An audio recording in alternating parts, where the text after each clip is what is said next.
Hello, Ben. Hi there. Casper from Silver Tiger Media. How are you, my friend? Pretty good. I think my dogs just saw a ghost. Sorry about that. That's all right. They wanted to say good day as well. It's a treat to speak with you. Thanks very much for your time. Thank you for your time. Indeed. As you know, we're huge fans of the Dillinger escape plan, and we can't thank you enough for coming over to see us again. Oh, well, Australia is perhaps our favorite place in the world, and I wish we could be there every 2 months if we could, you know. That'd be we need one of those teleporters, you know, one of those teleporters like on Star Trek or something. That'd be perfect. I mean, Greg might as well just move here now, really, shouldn't he?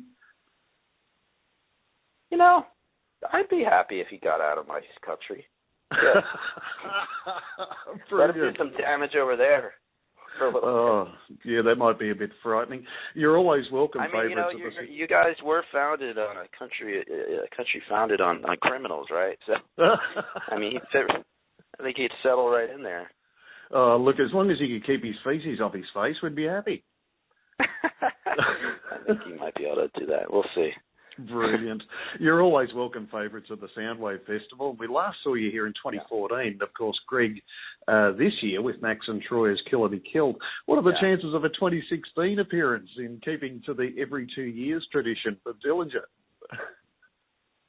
I mean, like I said, we have been coming over quite a bit with Soundwave, and it's been a while since we've done a proper headline run. So we know that we have fans and stuff that may not be at Soundwave or just want to see us in that kind of environment that we thrive in a club setting. So we knew we had to make this happen. And again, like, we'd love to come back and do another festival, and again, as soon as possible, come back and do another proper club run as well. So it's all a matter of timing and just, you know, spreading it out properly, I guess. But we're going to continue to come as long as you guys will have us.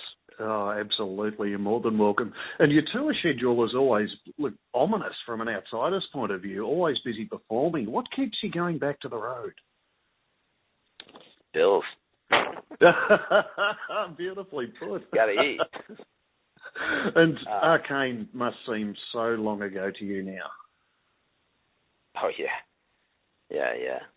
That was such a long time. Yeah. And now I have to ask you about 2001 when you met Greg, who was obviously a fan of Dillinger to start with. Now, Greg is a good friend of ours at Silver Tiger Media, an all-round great guy, but was he cool in meeting you all, or was he more fanboy?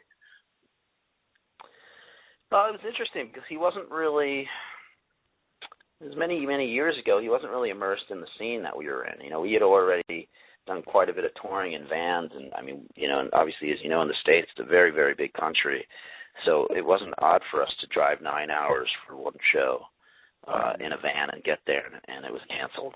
You know, and we didn't have cell phones back then, so you just had to go to the mall and get a smoothie and then go home. You know, you know, we would sleep on people's couches and just, you know, do anything just to play, and we were very passionate about just playing anywhere we could possibly. So, you know, by the time Greg joined the band, we were already kind of in buses, and we were, you know, one of his first tours was a whole European tour with System of a Down and like arenas and things like that, you know. And so it was a little weird because we were coming kind of from different backgrounds.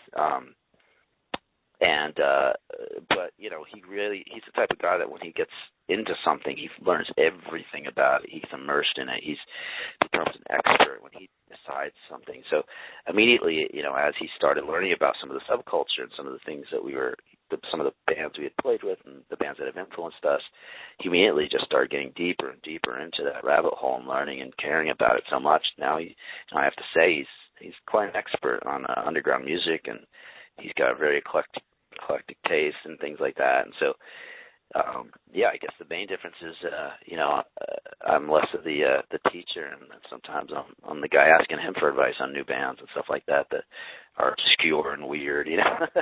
So it was an interesting trajectory. It was interesting to see that, and also to see him grow as an artist, from being someone who just kind of like was following my cues and the cues of the band from where we were, and really started to take his own path and get out of his own way and really just create his own voice. That's been really exciting too. Absolutely, and his stage performance nonetheless as well. Yeah. And of course, listening to you talking about the van and travelling is ironic. I'm just about to ask about, Greg joining the band, and then you recorded immediately "Damage" Parts 1 and 2 for the Black Flag tribute album. And again, irony that Greg's entry into Dillinger and Henry joining the Flag was so very similar. Yeah, definitely. It really was similar. I mean, I think Black Flag's legacy was based off of, the legend of what people were hearing. Like they were this band from the West Coast of the United States, and you'd hear rumors of riots and fights and just crazy shows. And by the time it got to us in the East Coast, one fight or one riot turns into this band is complete chaos every single day. Dudes getting punched in the face, and there's police there, and it's almost interesting how the legend became bigger than even the band itself. And that was kind of, in a way, the same with Dillinger. When we had started, I remember hearing. I mean, the truth is, most of the rumors about us were true. But there was definitely some things that made us seem a little larger than life. That was interesting. And when Greg joined the band, he had to not only fill those shoes, but fill the shoes of that kind of idea of what we were supposed to be, not even what we were, and really step it up and be that. So, in many ways, things just went to the next level and even got crazier when he joined the band, much like when Henry Rollins joined Black Flag. Absolutely, and that continues on here. I mean, the story's still out there now in anticipation of your tour. You've got to go and see Dillinger Escape Plan. I mean, it's just wild and insane. Well, it's very unpredictable for us, and we try to keep it that way. It keeps it exciting, and hopefully it helps create a experience for people that is, like I said, a little bit more unpredictable than what they're used to seeing in this day and age. Indeed. And look, speaking with some of the bands that have travelled with you over the last couple of years, particularly the younger bands, they're just in absolute awe of how you guys can just take to the stage and own the entire audience. It really is a remarkable entity in itself. Yeah, I mean, it's really powerful for us. We definitely, there's something there when we all get together. It's just a different energy. Absolutely. Look, speaking of irony, just for a moment, how was working with Mike Patton on Irony as a Dead Saint? Oh man, dream come true. I'd have to say, like when I was a kid, if somebody said, "What's the one singer in the world that you would ever want to work with?" I would have said Mike Patton. And collaborating with him, getting to know him, touring around with him for 2 months, and seeing how he works, and just learning from him. And he's continued to be kind of a mentor for me to this day, and a really good friend. And I sometimes I have to sit back and remember what it was like to get in the studio with him and get to know him in the beginning, because, like I said, I know him so well now. But it really was such a dream come true, and it was really cool that he treated me like a peer creatively.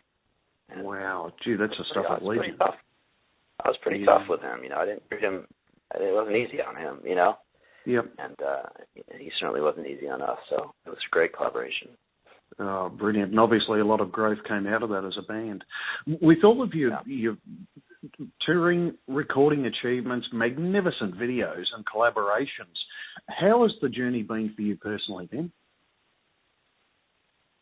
It's tough, it's kind of hard, but amazing at the same time. And people don't realize how difficult it is to be in a band as active as we have for this many years. Just relationships are very difficult, and you come home after a year touring, and everything's changed, and everyone's kind of looking at you like you're an alien, and there's some degree of shell shock you get from being in this life, and one day you look back and you say, wow, I had this amazing life and this really amazing experience, but hey, I'm 40 and I'm like still the same guy I was when I was 20, and everybody else has moved on. So I think it's hard for people to really get it and understand it, and it's really a balance of trying to really stay grounded and be a normal person, but also appreciate the life we've been able to live. Yeah. Well, I'm glad you say that because it really is evident when you look at your tour schedule and your past tour schedule. It must be so difficult to maintain some normalcy in your life. Does much of that translate into your music? Well, yeah, it does. I think, David Lee Roth said that,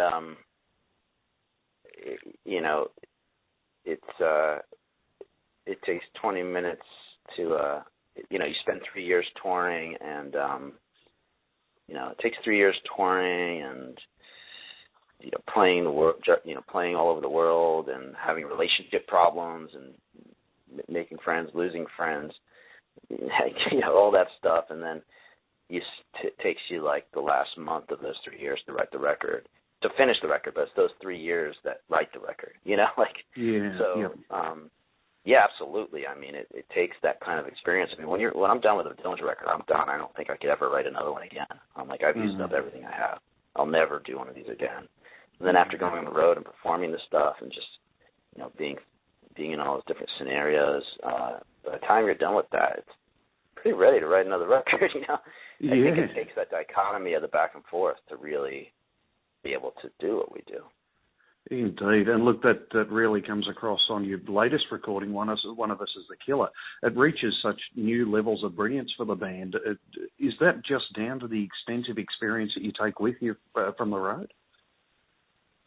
Yeah, I mean, well, we have this kind of Dillinger vocabulary that we've acquired over the years. That's our sound, and this language that we put together, and it sounds like us, but it's all these other nuances and inspirations and influences and the music we're listening to and the experiences we're having and between records that give each record its own kind of voice, I guess. Yeah, absolutely. And look, it really is my hope that you look into the crowd, particularly here in Australia, and see the appreciation for how much you sacrifice in bringing this brilliant music to us. Well, thank you. Yeah, I mean, again, we love Australia, and it's always been a very open-minded place. We are that, yeah, and quite crude at the same time as well. But congratulations on the third video release from One of Us is the Killer. Quite recently, back in May, the imagery and the band appearances are excellent. Was that particular video fun to make? Oh yeah, I mean, we did all the videos for that record with our friend Mitch Massey, who's just like kind of the visual counterpart almost to our sound and our music, and he's a genius, and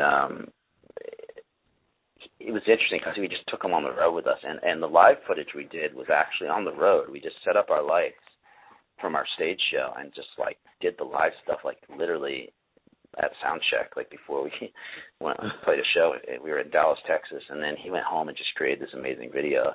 So it was a really cool experience. Magnificent. That's brilliant. And it's interesting you say that. I was going to ask how different it is for you to perform without the audience as it is by comparison with the audience there. I'm sorry, I couldn't hear you. What did you say? Sorry about that. I was going to ask you about the difference between performing without an audience as opposed to with an audience. Do you find you excel in front of it? Yeah, it sucks. It feels really weird. It's really hard. I mean, a lot of that stuff is hard to even use because, we really have to try and pretend. We really have to put ourselves in a trance to say, okay, where do we need, where was our head when we were writing this? Let's really feel it because it's not really typical for us to do that. We're not like lip syncers. We're not, we don't sit in front of the mirror and practice our moves. It's not what we do. So. I think there is like kind of a different performance in the video than you would see live because live it really is true uninhibited expression that you don't even think about at all. And the video is just a little bit more like let's just get some footage and just make it work. Oh wow! Look, just listening to you, Ben, I'm getting so excited for the tour. I absolutely can't wait to see you and Greg again. But staying in such close touch with your fan base when it comes to touring must be a huge advantage. I mean, it is. You can always do more. I mean, we're certainly not a young band, and it seems like some of these younger bands are just so much better at that social media stuff. They're used to being part of a time when fans expect to talk to you, expect to have access to you, expect to see everything you're doing.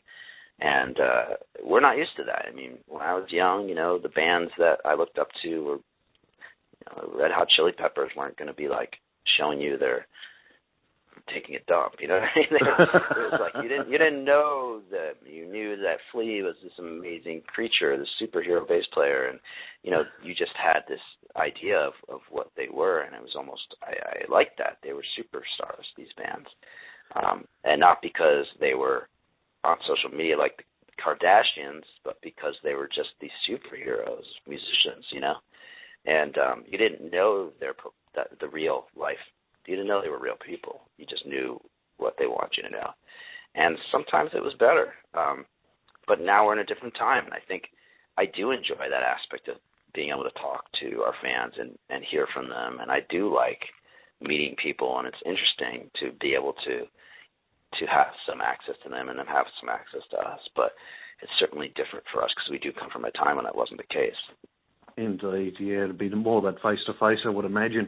Well, look, as I say, we're good friends with Greg and absolutely enjoy his company here in Australia, as do we enjoy your own, but it's the first chance I've had the privilege of speaking to you, so I thank you very, very kindly for your time.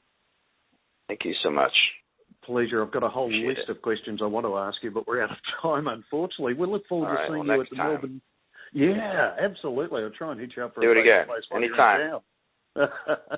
So we look forward to seeing you on Friday the 28th of August, kicking off at the Melbourne Prince Band Room, and I know the crowds are already forming. All right. Well, hope they're not waiting too long. We still got a couple of more weeks. Still a little way to go, but they're that keen. Yeah. Tremendous, Ben. Thank you again for your time, mate, and travel safely. Bye-bye. Bye-bye.